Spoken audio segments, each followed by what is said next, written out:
Hello guys, ਕਿੱਦਾਂ ਤੁਸੀਂ ਸਾਰੇ। ਆਈ ਹੋਪ ਕਿ ਤੁਸੀਂ ਵਧੀਆ ਹੋਵੋਗੇ, ਘਰ ਦੇ ਵਿੱਚ ਸੁਰੱਖਿਅਤ ਹੋਵੋਗੇ ਅਤੇ ਐਗਜ਼ਾਮਸ ਦੀ ਤਿਆਰੀ ਜਿਹੜੀ ਤੁਸੀਂ ਕਰ ਰਹੇ ਹੋਵੋਗੇ। ਤਾਂ ਐਗਜ਼ਾਮ ਦੇ ਵਿੱਚ ਅੱਜ ਜੋ ਆਪਾਂ ਪੜ੍ਹਨਾ ਹੈ CDP ਨੂੰ ਆਪਾਂ ਕੰਟੀਨਿਊ ਕਰਾਂਗੇ। ਪਰ ਉਸ ਤੋਂ ਪਹਿਲਾਂ ਮੈਂ ਤੁਹਾਨੂੰ ਦੱਸਣਾ ਚਾਹੁੰਦਾ ਹਾਂ ਕਿ ਇਸ ਚੈਨਲ ਦੇ ਉੱਤੇ NTT ਦੀ ਤਿਆਰੀ ਕਰਾਈ ਜਾਏਗੀ। ਇਸ ਤੋਂ ਇਲਾਵਾ PSTET ਔਰ CTET। CDP ਜਿਹੜੀ ਆਪਣੀ ਰਹੂਗੀ ਉਹ NTT ਲਈ ਵੀ ਇੰਪੋਰਟੈਂਟ ਹੈ, PSTET ਲਈ ਵੀ ਔਰ CTET ਵੀ। ਇਸ ਤੋਂ ਇਲਾਵਾ PSTET ਦੇ ਵਿੱਚ ਜਿਹੜੇ ਦੂਸਰੇ ਸਬਜੈਕਟ ਆਉਂਦੇ ਨੇ, ਜਿਵੇਂ SST ਆਉਂਦੀ ਹੈ, ਪੰਜਾਬੀ ਆਉਂਦੀ ਹੈ, ਉਸ ਦੀ ਵੀ ਤਿਆਰੀ ਕਰਾਵਾਂਗੇ। ਔਰ ਮਾਸਟਰ ਕੈਡਰ ਦੇ ਵਿੱਚ ਵੀ ਤੁਹਾਨੂੰ ਸਬਜੈਕਟ ਦੀ ਤਿਆਰੀ ਕਰਾਈ ਜਾਊਗੀ। ਪ੍ਰੋਪਰ ਤੁਹਾਨੂੰ ਨੋਟਸ ਮਿਲਣਗੇ PDF ਦੇ ਵਿੱਚ, ਔਰ ਪ੍ਰੈਕਟਿਸ ਲਈ ਤੁਹਾਨੂੰ ਕੁਐਸਚਨ ਮਿਲਣਗੇ ਜੋ ਕਿ ਬਹੁਤ ਜ਼ਰੂਰੀ ਹੈ ਕਿਸੇ ਵੀ ਐਗਜ਼ਾਮ ਨੂੰ ਕਰੈਕ ਕਰਨ ਲਈ। ਜਦੋਂ ਆਪਾਂ ਟੌਪਿਕ ਪੜ੍ਹਦੇ ਹਾਂ ਤਾਂ ਉਸ ਦੇ ਨਾਲ ਆਪਾਂ ਨੂੰ ਕੁਐਸਚਨ ਵੀ ਸੋਲਵ, ਕਿਉਂਕਿ ਉਸ ਨਾਲ ਕੀ ਹੁੰਦਾ, ਆਪਣਾ ਕੌਨਫੀਡੈਂਸ ਆਉਂਦਾ ਹੈ ਨਾ, ਵੀ ਆਪਾਂ ਜੋ ਟੌਪਿਕ ਪੜ੍ਹਿਆ ਉਹ ਆਪਣਾ ਕਿੰਨਾ ਕੁ ਤਿਆਰ ਹੋ ਗਿਆ ਹੈ ਔਰ ਉਸ ਦੇ ਵਿੱਚੋਂ ਕਿਸ ਤਰ੍ਹਾਂ ਦੇ ਕੁਐਸਚਨ ਆਉਂਦੇ ਨੇ।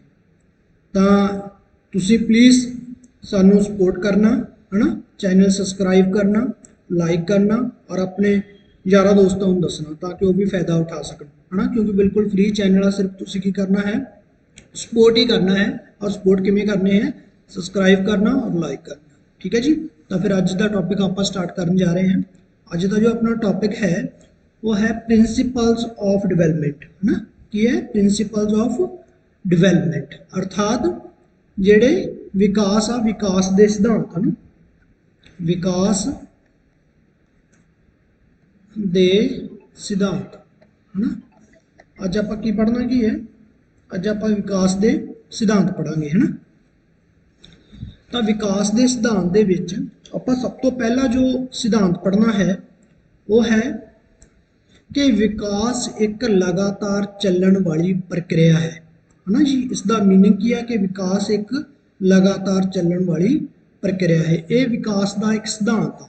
Development is continuous process. ਤਾਂ ਕੀ ਹੈ ਐਕਚੁਅਲ ਦੇ ਵਿੱਚ, ਕੀ ਹੈ ਕਿ ਵਿਕਾਸ ਜਿਹੜਾ ਹੈ ਨਾ ਉਹ ਲਗਾਤਾਰ ਚੱਲਦਾ, ਮੀਨਸ ਵਿਕਾਸ ਕਦੇ ਰੁਕਦਾ ਨਹੀਂ, ਵਿਕਾਸ ਕਦੇ ਰੁਕਦਾ ਨਹੀਂ, ਵਿਕਾਸ ਹਮੇਸ਼ਾ ਚੱਲਦਾ ਰਹਿੰਦਾ। ਕਿਉਂਕਿ ਆਪਾਂ ਵਿਕਾਸ ਦੀ ਵਿਸ਼ੇਸ਼ਤਾ ਪੜ੍ਹੀ ਸੀ ਨਾ, ਵੀ ਇਹ ਜਨਮ ਤੋਂ ਲੈ ਕੇ ਮੌਤ ਤੱਕ ਚੱਲਦਾ ਰਹਿੰਦਾ। ਹਾਂ, ਵਿਕਾਸ ਦੀ ਗਤੀ ਜਿਹੜੀ ਹੈ ਉਹ ਚੇਂਜ ਹੋ ਸਕਦੀ ਹੈ, ਪਰ ਵਿਕਾਸ ਕਦੇ ਰੁਕ ਜੇ ਇਹ ਨਹੀਂ ਹੋ ਸਕਦਾ। ਠੀਕ ਹੈ ਜੀ। ਤਾਂ ਪਹਿਲਾ ਵਿਕਾਸ ਦਾ ਸਿਧਾਂਤ ਕੀ ਹੈ ਕਿ ਵਿਕਾਸ ਜਿਹੜਾ ਇੱਕ ਲਗਾਤਾਰ ਚੱਲਣ ਵਾਲੀ ਪ੍ਰਕਿਰਿਆ ਹੈ। ਵਿਕਾਸ ਕਦੇ ਵੀ ਰੁਕਦਾ ਨਹੀਂ। ਵਿਕਾਸ ਦੀ ਗਤੀ ਜਿਹੜੀ ਬਦਲ ਸਕਦੀ ਹੈ, ਪਰੰਤੂ ਵਿਕਾਸ ਜ਼ਿੰਦਗੀ ਭਰ ਚੱਲਦਾ ਰਹਿੰਦਾ। ਇਹ ਜ਼ਿੰਦਗੀ ਭਰ ਚੱਲਣ ਵਾਲੀ ਕਿਰਿਆ ਹੈ ਔਰ ਹਮੇਸ਼ਾ ਚੱਲਦਾ ਰਹਿੰਦਾ ਹੈ। ਠੀਕ ਹੈ ਜੀ। ਤਾਂ ਇਹ ਪਹਿਲਾ ਸਿਧਾਂਤ ਹੈ ਵਿਕਾਸ ਦਾ ਕਿ ਵਿਕਾਸ ਇੱਕ ਲਗਾਤਾਰ ਚੱਲਣ ਵਾਲੀ ਪ੍ਰਕਿਰਿਆ ਹੈ। ਠੀਕ ਹੈ ਜੀ। ਦੂਸਰਾ ਜਿਹੜਾ ਸਿਧਾਂਤ ਹੈ ਉਹ ਹੈ ਵਿਕਾਸ ਅੰਤ ਕਿਰਿਆ ਦਾ ਪ੍ਰਣਾਮ ਹੈ। ਅੰਤ ਕਿਰਿਆ ਦਾ ਮਤਲਬ ਕੀ ਹੈ? ਅੰਤ ਕਿਰਿਆ ਦਾ ਮਤਲਬ ਵਾਰਤਾਲਾਪ। ਅੰਤ ਕਿਰਿਆ ਦਾ ਮਤਲਬ ਕੀ ਹੈ? ਵਾਰਤਾਲਾਪ। ਠੀਕ ਹੈ ਜੀ। ਮੀਨਸ ਆਪਾਂ ਜਦ ਕਿਸੇ ਨਾਲ ਕੀ ਕਰਦੇ ਹਾਂ, ਇੰਟਰੈਕਸ਼ਨਸ ਕਰਦੇ ਹਾਂ, ਆਪਾਂ ਜਦ ਇੱਕ ਦੂਜੇ ਨਾਲ ਗੱਲਾਂ ਬਾਤਾਂ ਕਰਦੇ ਹਾਂ, ਆਪਾਂ ਕਿਸੇ ਤੋਂ ਕੁਝ ਸਿੱਖਦੇ ਹਾਂ, ਕੋਈ ਆਪਣੇ ਤੋਂ ਸਿੱਖਦਾ ਹੈ, ਤਾਂ ਉਸ ਟਾਈਮ ਦੇ ਵਿੱਚ ਕੀ ਹੁੰਦਾ ਹੈ? ਵਿਕਾਸ ਹੁੰਦਾ ਹੈ ਨਾ। Development is the product of the interactions. ਕਹਿਣ ਦਾ ਭਾਵ, ਜੇਕਰ ਤੁਸੀਂ ਹੁਣ ਆਪਾਂ ਦੋਨੋਂ ਗੱਲਾਂ ਕਰ ਰਹੇ ਹਾਂ ਨਾ, ਵੀ ਮੈਂ ਤੁਹਾਨੂੰ ਦੱਸ ਰਿਹਾ ਹਾਂਗਾ ਕਿ ਜੀ ਵਿਕਾਸ ਦੇ ਕੀ ਆ, ਵਿਕਾਸ ਦੇ ਆ ਸਿਧਾਂਤ ਆ, ਤਾਂ ਇਹ ਕੀ ਹੋ ਰਹੀ ਹੈ? ਇੱਕ ਇੰਟਰੈਕਸ਼ਨ ਹੋ ਰਹੀ ਹੈ ਨਾ। ਠੀਕ ਹੈ ਜੀ। ਤੁਸੀਂ ਮੈਨੂੰ ਕੁਝ ਦੱਸੋਗੇ ਕਮੈਂਟ ਦੇ ਵਿੱਚ, ਮੈਂ ਤੁਹਾਨੂੰ ਹੁਣ ਕੁਝ ਦੱਸ ਰਿਹਾ, ਇਸ ਨਾਲ ਕੀ ਹੋਊਗਾ? ਵਿਕਾਸ ਹੋਊਗਾ। ਤੁਸੀਂ ਹੋ ਸਕਦਾ ਮੇਰੇ ਚੈਨਲ ਲਈ ਤੁਸੀਂ ਮੈਨੂੰ ਵਧੀਆ ਤਰੀਕਾ ਦੱਸ ਸਕਦੇ ਹੋ ਕਿ ਸਰ ਐਵੇਂ ਕਰੋ, ਆਪਣੇ ਸੁਝਾਅ ਦੇ ਸਕਦੇ ਹੋ, ਤਾਂ ਉਸ ਨਾਲ ਕੀ ਹੋਊਗਾ? ਮੇਰਾ ਚੈਨਲ ਹੋ ਸਕਦਾ ਹੋਰ ਵਧੀਆ ਹੋ ਜੇ, ਤਾਂ ਉਸ ਨਾਲ ਕੀ ਹੋਊਗਾ? ਵਿਕਾਸ ਹੋਊਗਾ। ਮੈਂ ਤੁਹਾਨੂੰ ਜੋ ਸਿਖਾ ਰਿਹਾ ਹਾਂ ਉਸ ਦੇ ਵਿੱਚ ਤੁਹਾਡਾ ਐਗਜ਼ਾਮ ਕਲੀਅਰ ਹੋ ਜੇ ਔਰ ਤੁਹਾਨੂੰ ਜੌਬ ਮਿਲ ਜਾਊਗੀ, ਹੋਊਗਾ, ਉਹ ਤੁਹਾਡਾ ਵਿਕਾਸ ਹੋਊਗਾ, ਹੈ ਨਾ। ਤਾਂ ਵਿਕਾਸ ਕੀ ਹੈ? ਇੱਕ ਅੰਤ ਕਿਰਿਆ ਦਾ ਪ੍ਰਣਾਮ ਹੈ।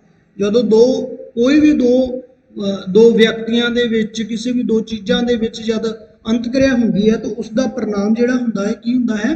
ਵਿਕਾਸ ਹੁੰਦਾ ਹੈ। ਠੀਕ ਹੈ ਜੀ। ਤਾਂ ਵਿਕਾਸ ਦਾ ਜਿਹੜਾ ਦੂਜਾ ਸਿਧਾਂਤ ਕੀ ਹੈ ਕਿ ਵਿਕਾਸ ਇੱਕ ਅੰਤ ਕਿਰਿਆ ਦਾ ਪ੍ਰਣਾਮ ਹੈ। ਠੀਕ ਹੈ ਜੀ। ਇੰਟਰੈਕਸ਼ਨ ਹੁੰਦੀ ਹੈ। ਤੀਸਰਾ ਮੋਸਟ ਇੰਪੋਰਟੈਂਟ, ਹੈ ਨਾ ਜੀ, ਤੀਜਾ ਜਿਹੜਾ ਹੈਗਾ ਮੋਸਟ ਇੰਪੋਰਟੈਂਟ, ਹਰ ਵਾਰ ਇੱਥੋਂ ਕੁਐਸਚਨ ਆਉਂਦਾ ਹੈ। ਠੀਕ ਹੈ ਜੀ। ਇਸ ਦੇ ਵਿੱਚ ਕੀ ਕਹਿੰਦਾ ਹੈ ਕਿ ਵਿਕਾਸ ਇੱਕ ਨਿਸ਼ਚਿਤ ਕ੍ਰਮ ਵਿੱਚ ਹੁੰਦਾ ਹੈ। ਦੇਖੋ ਵਿਕਾਸ ਕੀ ਹੈ, ਵਿਕਾਸ ਇੱਕ ਨਿਸ਼ਚਿਤ ਕ੍ਰਮ ਵਿੱਚ ਹੁੰਦਾ ਹੈ। ਇਹ ਇੱਕ ਸੀਕੁਐਂਸ ਫੋਲੋ ਕਰਦਾ। ਵਿਕਾਸ ਕੀ ਕਰਦਾ ਹੈ, ਇੱਕ development follow as an orderly sequence. ਵੀ ਐਵੇਂ ਨਹੀਂ ਹੈ ਵਿਕਾਸ ਕਿ ਐਵੇਂ ਮਤਲਬ ਰੈਂਡਮ ਹੋਵੇ, ਹੈ ਨਾ। ਵਿਕਾਸ ਦਾ ਇੱਕ ਨਿਯਮ ਆ, ਵਿਕਾਸ ਇੱਕ ਨਿਸ਼ਚਿਤ ਕ੍ਰਮ ਵਿੱਚ ਹੁੰਦਾ। ਕਿਵੇਂ ਹੁੰਦਾ ਹੈ, ਪਹਿਲਾ ਦੇਖੋ, ਪਹਿਲਾ ਨਿਯਮ ਕੀ ਆ ਕਿ ਵਿਕਾਸ ਦਾ ਕ੍ਰਮ ਜਿਹੜਾ ਹੈ ਸਿਰ ਤੋਂ ਪੈਰ ਦੀ ਤਰਫ ਹੁੰਦਾ ਹੈ। ਦੇਖੋ ਇਹ ਕੋਈ ਜਿਹੜਾ ਮਨੋਵਿਗਿਆਨੀ ਸੀ ਉਸਨੇ ਇੱਕ ਵਿਸ਼ੇਸ਼ਤਾ ਦੱਸੀ। ਦੇਖੋ ਸਿੰਪਲ ਰੂਪ ਦੇ ਵਿੱਚ ਸਮਝੋ, ਜਦ ਵੀ ਆਪਾਂ CDP ਪੜਾਂਗੇ ਤਾਂ ਉਸ ਦੇ ਵਿੱਚ ਕੀ ਆ, ਅਲੱਗ-ਅਲੱਗ ਥਿਊਰੀਜ਼ ਆਉਣੀਆਂ, ਅਲੱਗ-ਅਲੱਗ ਲੋਕਾਂ ਦੇ ਵਿਚਾਰ ਆਉਣੇ ਆ। ਕਿਵੇਂ ਦੇਖੋ, ਜਿਵੇਂ ਮੈਂ ਤੁਹਾਨੂੰ ਕਹਿਦਾ ਕਿ ਜਿਹੜਾ ਲੜਕਾ, ਮੈਂ ਤੁਹਾਡੇ ਤੋਂ ਇੱਕ ਕੁਐਸਚਨ ਪੁੱਛਾਂ ਕਿ ਲੜਕਾ ਵੀ ਲੜਕੇ ਕਿੰਨੀ ਤਰ੍ਹਾਂ ਦੇ ਹੁੰਦੇ ਆ, ਲੜਕੇ ਕਿੰਨੀ ਤਰ੍ਹਾਂ ਦੇ ਹੁੰਦੇ ਆ। ਤਾਂ ਕਿਸੇ ਸਟੂਡੈਂਟ ਨੇ ਕਮੈਂਟ ਕੀਤਾ ਕਿ ਜੀ ਲੜਕੇ ਦੋ ਤਰ੍ਹਾਂ ਦੇ ਹੁੰਦੇ ਆ, ਦੋ ਤਰ੍ਹਾਂ ਦੇ ਲੜਕੇ ਹੁੰਦੇ। ਕਿਹੜੇ ਹੁੰਦੇ ਆ, ਕਈ ਗੋਰੇ ਹੁੰਦੇ ਆ, ਕਈ ਕਾਲੇ ਹੁੰਦੇ ਆ, ਹਨਾ। ਕਈ ਗੋਰੇ ਹੁੰਦੇ ਆ, ਕਈ ਕਾਲੇ ਹੁੰਦੇ ਆ, ਹਨਾ। ਫਿਰ ਮੈਂ ਕਿਸੇ ਹੋਰ ਤੋਂ ਪੁੱਛਾਂ, ਮੈਂ ਕਹਾਂ ਵੀ ਲੜਕੇ ਕਿੰਨੇ ਤਰ੍ਹਾਂ ਦੇ ਹੁੰਦੇ, ਉਹ ਵੀ ਕੋਈ ਦੋ ਤਰ੍ਹਾਂ ਦੇ ਹੁੰਦੇ ਆ। ਉਹ ਕੀ ਕਹੂਗਾ, ਮੋਟੇ ਹੁੰਦੇ ਆ, ਕੋਈ ਪਤਲੇ ਹੁੰਦੇ ਆ ਨਾ। ਫਿਰ ਕਿਸੇ ਹੋਰ ਪਰਸਨ ਤੋਂ ਪੁੱਛੀਏ ਆਪਾਂ ਕਿ ਜੀ ਲੜਕੇ ਕਿੰਨੇ ਤਰ੍ਹਾਂ ਦੇ ਹੁੰਦੇ, ਉਹ ਕਹੂਗਾ ਦੋ ਤਰ੍ਹਾਂ ਦੇ ਹੁੰਦੇ ਆ। ਕੁਛ ਜਿਹੜੇ ਹੁੰਦੇ ਆ ਮਤਲਬ ਛੋਟੇ ਹੁੰਦੇ ਨੇ, ਕੁਛ ਵੱਡੇ ਹੁੰਦੇ ਨੇ, ਕਈਆਂ ਦੀ ਹਾਈਟ ਵੱਡੀ ਹੁੰਦੀ ਹੈ ਨਾ। ਫਿਰ ਕਿਸੇ ਹੋਰ ਤੋਂ ਪੁੱਛੀਏ ਆਪਾਂ ਕਿ ਲੜਕੇ ਕਿੰਨੇ ਤਰ੍ਹਾਂ ਦੇ ਹੁੰਦੇ ਆ, ਉਹ ਕਹੂਗਾ ਜੀ ਲੜਕੇ ਦੋ ਤਰ੍ਹਾਂ ਦੇ ਹੁੰਦੇ ਨੇ, ਕੁਝ ਚੰਗੇ ਹੁੰਦੇ ਨੇ, ਸਾਊ ਹੁੰਦੇ ਆ, ਕਈ ਵਿਗੜੈਲ ਹੁੰਦੇ ਨੇ, ਹੈ ਨਾ। ਤਾਂ ਇਹ ਅਲੱਗ-ਅਲੱਗ ਵਿਚਾਰ ਆ, ਹੈ ਨਾ। ਉਵੇਂ ਹੀ ਮਨੋਵਿਗਿਆਨੀਆਂ ਤੋਂ ਜਦੋਂ ਪੁੱਛਿਆ ਗਿਆ, ਹੁਣ ਕਿਸੇ ਮਨੋਵਿਗਿਆਨੀ ਦਾ ਵਿਚਾਰ ਹੈ ਕਿ ਵਿਕਾਸ ਕੀ ਆ, ਵਿਕਾਸ ਦਾ ਜਿਹੜਾ ਕ੍ਰਮ ਆ ਉਹ ਸਿਰ ਤੋਂ ਪੈਰ ਦੀ ਤਰਫ ਹੁੰਦਾ ਹੈ, ਹੈ ਨਾ। ਇਹ ਉਹਦੇ ਵਿਚਾਰ ਆ, ਕਿਸੇ ਮਨੋਵਿਗਿਆਨੀ ਦੇ, ਕਿਸੇ ਸਾਈਕੋਲੋਜਿਸਟ ਦੇ ਵਿਚਾਰ ਆ ਕਿ ਵਿਕਾਸ ਦਾ ਕ੍ਰਮ ਜਿਹੜਾ ਹੈ ਸਿਰ ਤੋਂ ਪੈਰ ਦੀ ਤਰਫ ਹੁੰਦਾ ਹੈ। ਠੀਕ ਹੈ ਜੀ। ਉਹ ਉਸ ਦਾ ਵਿਚਾਰ ਆ ਵੀ ਕਿ ਵਿਕਾਸ ਦਾ ਜਿਹੜਾ ਕ੍ਰਮ ਆ ਸਿਰ ਤੋਂ ਪੈਰ ਦੀ ਤਰਫ ਹੁੰਦਾ ਹੈ। ਕਿਵੇਂ ਮੀਨਸ, ਉਹਦਾ ਮਤਲਬ ਕੀ ਹੈ ਕਿ ਜਿਹੜਾ ਵਿਕਾਸ ਆ, ਪਹਿਲਾਂ ਕੀ ਹੁੰਦਾ, ਪਹਿਲਾਂ ਜਿਹੜੇ ਸਿਰ ਦੇ ਵਿੱਚ ਪਾਰਟ ਆ, ਹਨਾ, ਉਹਨਾਂ ਦਾ ਵਿਕਾਸ ਹੁੰਦਾ। ਵੀ ਸਿਰ ਦੇ ਵਿੱਚ ਆਪਣਾ ਵਿਕਾਸ ਹੁੰਦਾ। ਆਮ ਤੌਰ ਤੇ ਤੁਸੀਂ ਦੇਖਦੇ ਹੋ ਜਦੋਂ 2 ਸਾਲ ਦਾ ਬੱਚਾ ਹੁੰਦਾ ਜਾਂ 3 ਸਾਲ ਦਾ ਬੱਚਾ ਹੁੰਦਾ ਤਾਂ ਜਿਹੜੇ ਦੂਸਰੇ ਸਰੀਰ ਦੇ ਕੰਪੈਰੀਟਿਵ ਜਿਹੜਾ ਉਸਦਾ ਸਿਰ ਹੁੰਦਾ ਉਹ ਜ਼ਿਆਦਾ ਵੱਧਦਾ, ਹਨਾ। ਸਿਰ ਉਹਦਾ ਕੀ ਹੁੰਦਾ, ਜ਼ਿਆਦਾ ਵੱਧਦਾ। ਉਹਦੇ ਹੱਥ ਪੈਰ ਘੱਟ ਵੱਧਦੇ ਆ ਪਰ ਉਹਦਾ ਸਿਰ ਜਿਹੜਾ ਹੈਗਾ ਜ਼ਿਆਦਾ ਵੱਧਦਾ, ਹਨਾ। ਇਸ ਲਈ ਉਹ ਕਹਿੰਦੇ ਆ ਕਿ ਸਿਰ ਤੋਂ ਪੈਰ ਦੀ ਤਰਫ ਹੁੰਦਾ, ਅਰਥਾਤ ਪਹਿਲਾਂ ਸਿਰ ਵਾਲਾ ਭਾਗ ਉਹਦਾ ਜ਼ਿਆਦਾ ਡਿਵੈਲਪ ਹੁੰਦਾ, ਉਸ ਤੋਂ ਬਾਅਦ ਜਿਹੜਾ ਬੋਡੀ ਦਾ ਨਿਚਲਾ ਭਾਗ ਜਿਹੜਾ ਹੈਗਾ ਉਹ ਬਾਅਦ ਦੇ ਵਿੱਚ ਡਿਵੈਲਪ ਹੁੰਦਾ। ਇਸ ਲਈ ਉਸਨੇ ਕਿਹਾ ਕਿ ਸਿਰ ਤੋਂ ਪੈਰ ਦੀ ਤਰਫ ਹੁੰਦਾ। ਤੇ ਇਸ ਨੂੰ ਕੀ ਬੋਲਦੇ ਆ, ਇਸ ਨੂੰ ਡਿਵੈਲਪਮੈਂਟ ਇਜ਼ ਸਫੈਲੋਕਾਰਡਲ ਬੋਲਦੇ ਆ। ਇਹ ਬਹੁਤ ਵਾਰ ਕੁਐਸਚਨ ਆਇਆ। ਜਾਂ ਫਿਰ ਇਸ ਦਾ ਇੱਕ ਹੋਰ ਨਾਮ ਕੀ ਹੈ, ਵਿਕਾਸ ਦਾ ਮਸਤਕਦੋਮੁਖੀ ਸਿਧਾਂਤ, ਹੈ ਨਾ। ਤੁਹਾਨੂੰ ਪੁੱਛਿਆ ਜਾਏਗਾ ਕਿ ਵਿਕਾਸ ਦਾ ਮਸਤਕਦੋਮੁਖੀ ਸਿਧਾਂਤ ਦਾ ਮਤਲਬ ਨਿਯਮ ਕੀ ਹੈ, ਇਸ ਦੇ ਵਿੱਚ ਕੀ ਹੁੰਦਾ ਹੈ। ਕੋਈ ਪੁੱਛੂਗਾ ਕਿ ਵਿਕਾਸ ਸਿਰ ਤੋਂ ਪੈਰ ਦੀ ਤਰਫ ਹੁੰਦਾ ਹੈ, ਕੋਈ ਪੁੱਛੂਗਾ ਕਿ ਨੇੜੇ ਤੋਂ ਦੂਰ ਦੀ ਤਰਫ ਹੁੰਦਾ ਹੈ। ਐਵੇਂ ਤੁਹਾਨੂੰ ਕੁਐਸਚਨ ਪੁੱਛਿਆ ਜਾਊਗਾ, ਹੈ ਨਾ। ਜਾਂ ਪੁੱਛ ਲੂਗਾ ਕਿ ਵਿਕਾਸ ਮਸਤਕਦੋਮੁਖੀ ਕੀ ਹੁੰਦਾ ਹੈ, ਜਾਂ ਸਿਰ ਤੋਂ ਪੈਰ ਦੀ ਤਰਫ ਜਿਹੜਾ ਵਿਕਾਸ ਹੁੰਦਾ ਉਸ ਨੂੰ ਹੋਰ ਕਿਸ ਨਾਮ ਨਾਲ ਜਾਣਿਆ ਜਾਂਦਾ। ਤਾਂ ਇਸ ਤਰ੍ਹਾਂ ਦੇ ਕੁਐਸਚਨ ਪੁੱਛੇ ਜਾਂਦੇ ਆ। ਤਾਂ ਇਸ ਲਈ ਮੋਸਟ ਇੰਪੋਰਟੈਂਟ ਹੈ। ਆਈ ਥਿੰਕ ਤੁਸੀਂ ਇਹ ਸਮਝ ਗਏ ਹੋਵੋਗੇ ਕਿ ਵਿਕਾਸ ਦਾ ਜਿਹੜਾ ਨਿਸ਼ਚਿਤ ਕ੍ਰਮ ਦੇ ਵਿੱਚ ਕੀ ਹੈ, ਵਿਕਾਸ ਦਾ ਕ੍ਰਮ ਕੀ ਹੈ, ਸਿਰ ਤੋਂ ਪੈਰ ਦੀ ਤਰਫ ਹੁੰਦਾ ਹੈ। ਕਲੀਅਰ ਜੀ। ਆਈ ਹੋਪ ਕਿ ਤੁਹਾਨੂੰ ਇਹ ਗੱਲ ਸਮਝ ਲੱਗ ਗਈ ਹੋ। ਦੂਸਰਾ ਦੇਖੋ, ਦੂਸਰਾ ਜਿਹੜਾ ਇਹਦਾ ਸਿਧਾਂਤ ਆ ਵਿਕਾਸ ਦੇ ਨਿਸ਼ਚਿਤ ਕ੍ਰਮ ਵਿੱਚ, ਉਹ ਹੈ ਕਿ ਵਿਕਾਸ ਜਿਹੜਾ ਹੈ ਨੇੜੇ ਤੋਂ ਦੂਰ ਦਾ, ਵੀ ਵਿਕਾਸ ਦਾ ਨੇੜੇ ਤੋਂ ਦੂਰ ਦੀ ਤਰਫ ਦਾ ਸਿਧਾਂਤ, ਵੀ ਵਿਕਾਸ ਜਿਹੜਾ ਨੇੜੇ ਤੋਂ ਦੂਰ ਦੀ ਤਰਫ ਹੁੰਦਾ ਹੈ। ਹੁਣ ਇਹਦਾ ਮਤਲਬ ਕੀ ਹੈ, ਦੇਖੋ ਇਹ ਕੋਈ ਹੋਰ ਮਨੋਵਿਗਿਆਨੀ ਸੀ, ਉਹਦਾ ਵਿਚਾਰ ਆ। ਉਹ ਕੀ ਕਹਿੰਦਾ, ਉਹ ਕਹਿੰਦਾ ਵੀ ਗੱਲ ਇਸ ਤਰ੍ਹਾਂ ਹੈ, ਨੇੜੇ ਤੋਂ ਦੂਰ ਦੀ ਤਰਫ ਦਾ ਕੀ ਹੈ ਕਿ ਕੋਈ ਵਿਅਕਤੀ ਆ, ਉਹ ਕਹਿੰਦਾ ਜਿਹੜਾ ਬੰਦੇ ਦਾ ਬ੍ਰੇਨ ਆ ਨਾ,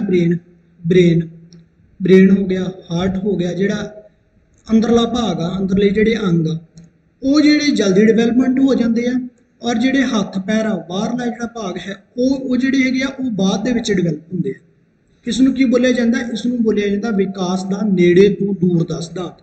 ਇੰਗਲਿਸ਼ ਦੇ ਵਿੱਚ ਇਸ ਨੂੰ ਬੋਲਦੇ ਆ ਡਿਵੈਲਪਮੈਂਟ ਇਜ਼ ਪ੍ਰੋਕਸੀਮੋਡਿਸਟਲ।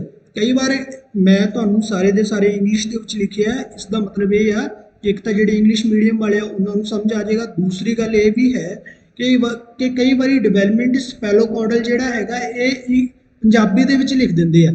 ਸਪੈਲੋਕਾਰਡਲ ਨੂੰ ਕੀ ਲਿਖ ਦਿੰਦੇ ਆ, ਪੰਜਾਬੀ ਦੇ ਵਿੱਚ ਲਿਖ ਦਿੰਦੇ ਆ। ਪ੍ਰੋਕਸੀਮੋਡਿਸਟਲ ਨੂੰ ਵੀ ਪੰਜਾਬੀ ਦੇ ਵਿੱਚ ਲਿਖ ਦਿੰਦੇ ਆ। ਤਾਂ ਆਪਾਂ ਉਹ ਇਹ ਨਹੀਂ ਲਿਖਦੇ ਕਿ ਵਿਕਾਸ ਦਾ ਨੇੜੇ ਤੋਂ ਦੂਰ ਦਾ ਸਿਧਾਂਤ। ਕਈ ਵਾਰੀ ਇਹ ਪੰਜਾਬੀ ਦੇ ਵਿੱਚ ਇੰਗਲਿਸ਼ ਦੇ ਜਿਹੜੇ ਸ਼ਬਦ ਆ ਉਹ ਪੰਜਾਬੀ ਦੇ ਵਿੱਚ ਹੀ ਲਿਖ ਦਿੰਦੇ ਆ, ਹਨਾ। ਤਾਂ ਉਸ ਉੱਤੇ ਆਪਾਂ ਕਨਫਿਊਜ਼ ਹੋ ਜਾਂਦੇ ਹਾਂ। ਇਸ ਲਈ ਮੈਂ ਤੁਹਾਨੂੰ ਤੁਸੀਂ ਦੋਨੇ ਇਹ ਸ਼ਬਦ ਯਾਦ ਕਰਨੇ ਆ, ਸਪੈਲੋਕਾਰਡਲ ਤੇ ਪ੍ਰੋਕਸੀਮਾ ਡਿਸਟਲ। ਠੀਕ ਹੈ ਜੀ। ਤਾਂ ਇਹ ਚੀਜ਼ਾਂ ਤੁਸੀਂ ਯਾਦ ਰੱਖਣੀਆਂ ਕਿ ਜਿਹੜਾ ਨੇੜੇ ਤੋਂ ਦੂਰ ਦੇ ਸਿਧਾਂਤ ਦੇ ਵਿੱਚ ਕੀ ਹੁੰਦਾ ਤੇ ਜਿਹੜਾ ਸਿਰ ਤੋਂ ਪੈਰ ਦੇ ਤਰਫ ਦਾ ਜਿਹੜਾ ਸਿਧਾਂਤ ਆ ਜਾਂ ਮਸਤਕ ਤੋਂ ਮੁਖੀ ਜਿਹੜਾ ਸਿਧਾਂਤ ਆ ਉਸ ਦੇ ਵਿੱਚ ਕਿਸ ਤਰ੍ਹਾਂ ਡਿਵੈਲਪਮੈਂਟ ਹੁੰਦੀ ਹੈ। ਕਲੀਅਰ ਜੀ। ਆਈ ਥਿੰਕ ਕਿ ਤੁਸੀਂ ਇਹ ਗੱਲ ਵੀ ਸਮਝ ਗਏ ਹੋਵੋਗੇ। ਤੀਸਰਾ ਜਿਹੜਾ ਹੈ ਕਿ ਵਿਕਾਸ ਸਿੱਧਾ ਨਾ ਹੋ ਕੇ ਚੱਕਰਕਾਰ ਹੈ। ਚੱਕਰਕਾਰ ਹੈ, ਦੇਖੋ ਇਹ ਵੀ ਦੇਖੋ, ਵਿਕਾਸ ਸਿੱਧਾ ਨਾ ਹੋ ਕੇ, ਵੀ ਸਿੱਧਾ ਨਹੀਂ ਹੈ ਵਿਕਾਸ। Development is not linear, it is spiral. ਕਿ ਵਿਕਾਸ ਜਿਹੜਾ ਹੈ, ਵਿਕਾਸ ਦੇਖੋ ਇੱਕ ਹੀ ਗਤੀ ਨਾਲ ਐਵੇਂ ਨਹੀਂ ਚੱਲਦਾ ਸਿੱਧਾ। ਵਿਕਾਸ ਜਿਹੜਾ ਐਵੇਂ ਨਹੀਂ ਚੱਲਦਾ। ਵਿਕਾਸ ਕਿਵੇਂ ਚੱਲਦਾ ਹੈ? ਐਵੇਂ ਚੱਲਦਾ। ਜਾਂ ਆਪਾਂ ਇਹਨੂੰ ਐਵੇਂ ਬੋਲ ਸਕਦੇ ਹਾਂ ਕਿ ਵਿਕਾਸ ਐਵੇਂ ਚੱਲਦਾ। ਠੀਕ ਹੈ ਜੀ। ਇਹਦਾ ਭਾਗ ਐਵੇਂ ਨਹੀਂ। ਦੇਖੋ ਤੁਸੀਂ ਸਪੋਜ਼ ਕਰੋ ਪੜ੍ਹਨ ਲੱਗ ਗਏ ਨਾ, ਪੜ੍ਹਨ ਲੱਗ ਗਏ। ਸਪੋਜ਼ ਕਰੋ ਇੱਕ ਦਿਨ ਦੇ ਵਿੱਚ ਤੁਸੀਂ 10 ਨੰਬਰਾਂ ਦਾ ਪੜ੍ਹਿਆ ਹੈ ਨਾ, 10 ਨੰਬਰਾਂ ਦਾ ਪੜ੍ਹਿਆ। ਕੀ ਤੁਸੀਂ ਇਸ ਤਰ੍ਹਾਂ ਕਰ ਸਕਦੇ ਹੋ ਕਿ ਇੱਕ ਮੰਥ ਇਹ ਰੂਟੀਨ ਰੱਖੋ ਕਿ 10 ਨੰਬਰ ਦਾ ਹੀ ਪੜ੍ਹੋ, 10 ਨੰਬਰ ਦਾ ਹੀ ਪੜ੍ਹੋ, 10 ਨੰਬਰ ਦਾ ਹੀ ਪੜ੍ਹੋ? ਐਵੇਂ ਹੋ ਸਕਦਾ? ਕਦੇ ਤੁਸੀਂ 12 ਨੰਬਰ ਦਾ ਹੀ ਪੜ੍ਹ ਸਕਦੇ ਹੋ, ਕਦੇ ਤੁਸੀਂ 13 ਨੰਬਰ ਦਾ ਹੀ ਪੜ੍ਹ ਸਕਦੇ ਹੋ, ਕਦੇ ਤੁਸੀਂ 5 ਨੰਬਰ ਦਾ ਹੀ ਪੜ੍ਹ ਸਕਦੇ ਹੋ, ਕਦੇ ਤੁਸੀਂ ਨਹੀਂ ਵੀ ਪੜ੍ਹ ਸਕਦੇ, ਹੈ ਨਾ। ਤਾਂ ਇਟ ਮੀਨਸ ਕਿ ਇਹਦੇ ਵਿੱਚ ਕੀ ਆ, ਉਤਰਾਵ ਚੜਾਵ ਆਉਂਦਾ ਰਹਿੰਦਾ ਹੈ। ਵਿਕਾਸ ਕਦੇ ਸਿੱਧਾ ਨਹੀਂ ਹੁੰਦਾ। ਜਾਂ ਤੁਸੀਂ ਇਹ ਕਦੇ ਸਿੱਖਿਆ, ਇਹ ਗੱਲ ਕਦੇ ਦੇਖੀ ਹੈ ਵੀ ਵਿਕਾਸ ਜਿਹੜਾ ਹੈ, ਵੀ ਤੁਸੀਂ ਜਿੰਨੀਆਂ ਚੀਜ਼ਾਂ ਇੱਕ ਦਿਨ ਦੇ ਵਿੱਚ ਸਿੱਖਦੇ ਹੋ, ਜਿੰਨੀਆਂ ਅੱਜ ਸਿੱਖੀਆਂ ਉਨੀਆਂ ਹੀ ਤੁਸੀਂ ਦੂਜੇ ਦਿਨ ਸਿੱਖੋ, ਉਨਾ ਹੀ ਵਿਕਾਸ ਤੁਹਾਡਾ ਦੂਜੇ ਦਿਨ ਹੋਵੇ। ਮਤਲਬ ਸਹੀ ਮਾਤਰਾ ਦੇ ਵਿੱਚ ਉਨਾ ਹੀ ਜ਼ਿੰਦਗੀ ਭਰ ਵਿਕਾਸ ਹੁੰਦਾ ਰਹੇ, ਹੈ ਨਾ। ਇਸ ਤਰ੍ਹਾਂ ਦਾ ਤਾਂ ਨਹੀਂ ਹੁੰਦਾ ਨਾ। ਠੀਕ ਹੈ ਜੀ। ਤਾਂ ਇਸ ਲਈ ਵਿਕਾਸ ਕਿਹੜਾ ਚੱਕਰਕਾਰ ਹੈ, ਮਤਲਬ ਵਿਕਾਸ ਜਿਹੜਾ ਹੈ ਘਟਦਾ ਵੱਧਦਾ ਰਹਿੰਦਾ, ਸਪਾਇਰਲ ਹੁੰਦਾ, ਕਦੇ ਵੀ ਉਹ ਲਾਈਨਰ ਨਹੀਂ ਹੁੰਦਾ। ਠੀਕ ਹੈ ਜੀ। ਇਹ ਵਿਕਾਸ ਦਾ ਸਿਧਾਂਤ ਹੈ। ਤੀਜਾ ਜਿਹੜਾ ਹੈ, ਪੰਜਵਾਂ ਜਿਹੜਾ ਹੈ, ਵਿਕਾਸ ਸਾਧਾਰਨ ਤੋਂ ਵਿਸ਼ੇਸ਼ ਦੀ ਤਰਫ ਹੁੰਦਾ ਹੈ। ਸਾਧਾਰਨ ਤੋਂ ਵਿਸ਼ੇਸ਼ ਦੀ ਤਰਫ ਹੁੰਦਾ ਹੈ। ਇਹ ਮੋਸਟ ਇੰਪੋਰਟੈਂਟ ਹੈ। ਜਿਹੜੀ ਲਰਨਿੰਗ ਹੈ ਇਹ ਵੀ ਆਪਣੀ ਐਵੇਂ ਹੁੰਦੀ ਹੈ, ਜਨਰਲ ਟੂ ਸਪੈਸੀਫਿਕ ਹੁੰਦੀ ਹੈ। ਹੁਣ ਸਪੋਜ਼ ਕਰੋ, ਦੇਖੋ ਐਕਚੁਅਲ ਦੇ ਵਿੱਚ ਜਿਵੇਂ ਆਪਾਂ ਕਹਿੰਦੇ ਨੇ CDP ਆਉਂਦੀ ਹੈ, ਔਰ ਉਸ ਦੇ ਨਾਲ ਸਬਜੈਕਟ ਦੀ ਪੈਡਾਗੋਗੀ ਵੀ ਆਉਂਦੀ ਹੈ ਨਾ। ਜਿਹੜੀ ਪੈਡਾਗੋਗੀ ਆ ਉਹ ਇਸ ਦੇ ਵਿੱਚੋਂ ਹੀ ਆਉਂਦੀ ਹੈ ਨਾ।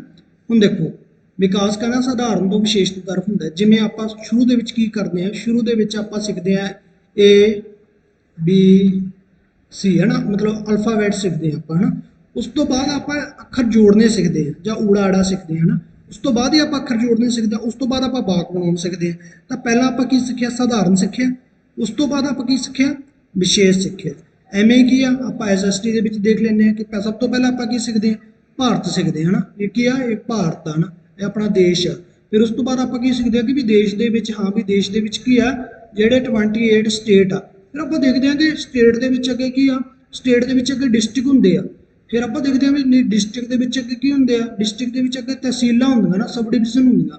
ਸਬ ਡਿਵੀਜ਼ਨ ਤੋਂ ਬਾਅਦ ਕੀ ਹੁੰਦੇ ਆ, ਅੱਗੇ ਕੀ ਹੁੰਦੇ ਆ, ਅੱਗੇ ਬਲਾਕ ਹੁੰਦੇ ਆ। ਬਲਾਕ ਦੇ ਵਿੱਚ ਕੀ ਹੁੰਦੇ ਆ, ਅੱਗੇ ਪਿੰਡ ਹੁੰਦੇ ਆ। ਪਿੰਡ ਦੇ ਵਿੱਚ ਅੱਗੇ ਕੀ ਹੁੰਦੇ ਆ, ਵਾਰਡ ਬਣੇ ਹੁੰਦੇ ਆ। ਵਾਰਡ ਦੇ ਵਿੱਚ ਅੱਗੇ ਕੀ ਹੁੰਦੇ ਆ, ਘਰ ਹੁੰਦੇ ਆ। ਤੇ ਘਰ ਦੇ ਵਿੱਚ ਕੀ ਹੁੰਦੇ ਆ, ਅੱਗੇ ਮੈਂਬਰ ਹੁੰਦੇ ਆ। ਮੈਂਬਰ ਦੇ ਵਿੱਚ ਤੁਸੀਂ ਰਹਿੰਦੇ ਹੋ, ਹੈ ਨਾ।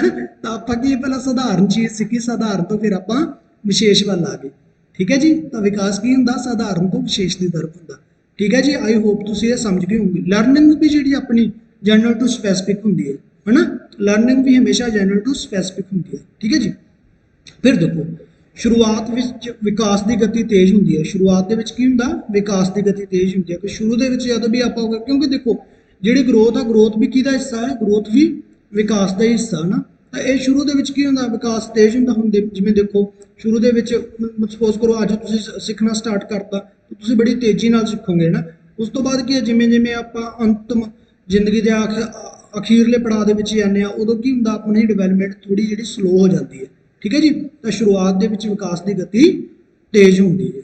ਠੀਕ ਹੈ ਜੀ। ਤਾਂ ਇਹ ਜਿਹੜੇ 6 ਦੇ 6 ਨਿਯਮ ਆ, ਇਹ ਮੈਂ ਪੂਰੇ ਕਵਰ ਕਰਨ ਦੀ ਕੋਸ਼ਿਸ਼ ਕੀਤੀ ਹੈ। ਆਈ ਹੋਪ ਕਿ ਤੁਹਾਨੂੰ ਬਹੁਤ ਚੰਗੀ ਤਰ੍ਹਾਂ ਸਮਝ ਆ ਗਿਆ ਹੋਊਗਾ। ਜੇਕਰ ਕੋਈ ਵੀ ਕਿਸੇ ਤਰ੍ਹਾਂ ਦਾ ਡਾਊਟ ਹੋਵੇ ਤਾਂ ਪਲੀਜ਼ ਮੈਨੂੰ ਕਮੈਂਟ ਕਰਨਾ, ਔਰ ਜੇ ਵਧੀਆ ਲੱਗਿਆ ਤਾਂ ਐਪਰੀਸ਼ੀਏਟ ਕਰਨਾ। ਐਪਰੀਸ਼ੀਏਟ ਦੇ ਵਿੱਚ ਤੁਸੀਂ ਚੈਨਲ ਸਬਸਕ੍ਰਾਈਬ ਕਰਨਾ ਆਪਣੇ ਯਾਰਾਂ ਦੋਸਤਾਂ ਨਾਲ, ਔਰ ਵੀਡੀਓ ਨੂੰ ਲਾਈਕ ਕਰਨਾ, ਸ਼ੇਅਰ ਕਰਨਾ। ਠੀਕ ਹੈ ਜੀ। ਅਗਲੀ ਵੀਡੀਓ ਲੈ ਕੇ ਛੇਤੀ ਆਪਾਂ ਹਾਜ਼ਰ ਹੋਵਾਂਗੇ। ਔਰ ਮਾਸਟਰ ਕੇਡਰ ਦੀ ਤਿਆਰੀ ਕਰਨ ਵਾਲੇ ਬੱਚੇ ਜਿੰਨੇ ਵੀ ਹੈਗੇ ਆ, ਉਹ ਮੈਨੂੰ ਇੱਕ ਵਾਰ ਗਰੁੱਪ ਦੇ ਵਿੱਚ ਜਿਹੜੇ ਹੈਗੇ ਦੱਸ ਦੇਣ, ਜਾਂ ਫਿਰ ਕਮੈਂਟ ਕਰਕੇ ਦੱਸਣ ਕਿ ਕਿੰਨੇ ਕੁ ਬੱਚੇ ਨੇ। ਆਪਾਂ ਮਾਸਟਰ ਕੇਡਰ ਦੀ ਵੀ ਤਿਆਰੀ ਬਹੁਤ ਵਧੀਆ ਤਰੀਕੇ ਨਾਲ ਕਰਾਵਾਂਗੇ। ਠੀਕ ਹੈ ਜੀ। Thank you so much.